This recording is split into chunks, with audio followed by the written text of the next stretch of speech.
Yang kasi putus je. Yang kasi putus je.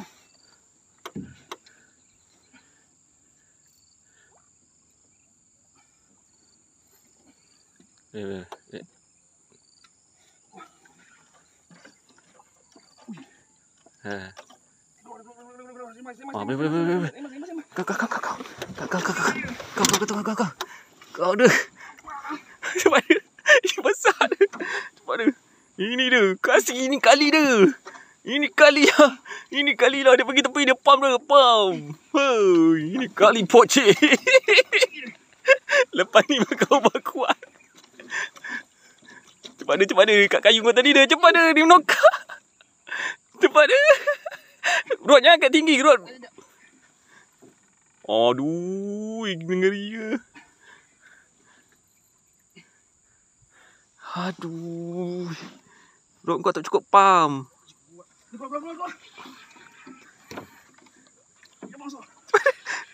Keluar.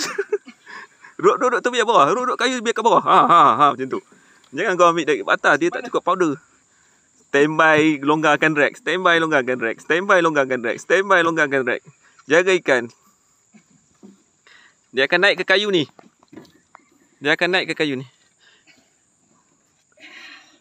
Okey. Dah, relax. Tenang. Timbulkan dia. Dia tak timbul tu dia kuat lagi.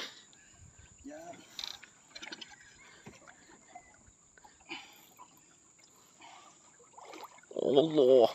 Ya Allah. My record.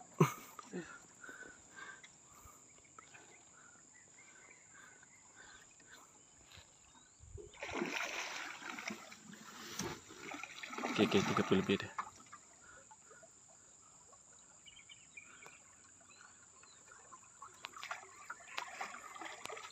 Cakap ada lagi. Ni yang makan aku punya tadi. Tengok tali kau. Tengok tali dekat tu. Knot kuat tak? Atas sikit bawah knot tu.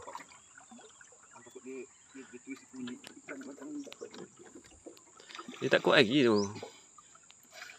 Dia ni, dia kuat lagi. Tunggu dia terbalik baru kita angkat dia. Jauhkan badan ni, ikan matang ni. Ha, ya.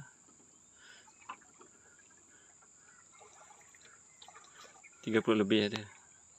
Yeah.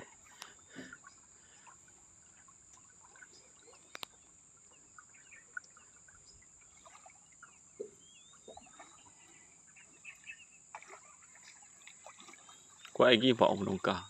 Kau tak tarik timbul kepala dia, dia nongkar lah. Kuat cantik. Buka. Ha? Tempat tebal.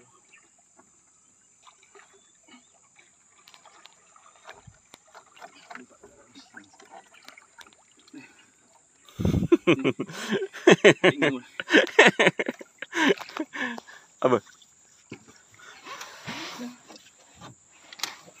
Kau nak angkat? Okay. 30 lebih. Gaya-gaya belang-belang ni 30 lebih.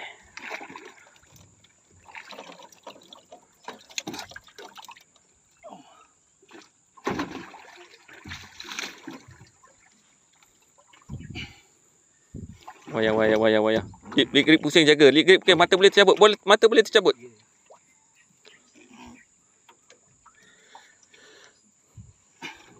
Tiga 30 lebih.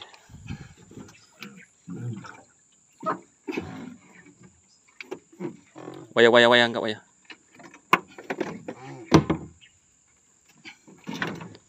Tip kau jaga. Dia naik tip, aku tak bertip sekarang.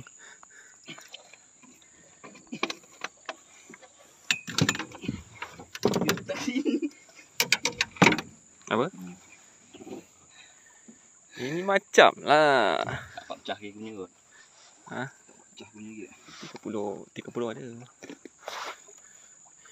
Alhamdulillah. Macam inilah kerja. Cik. Allah tak rakam punya. Aduh. Tak penat dia.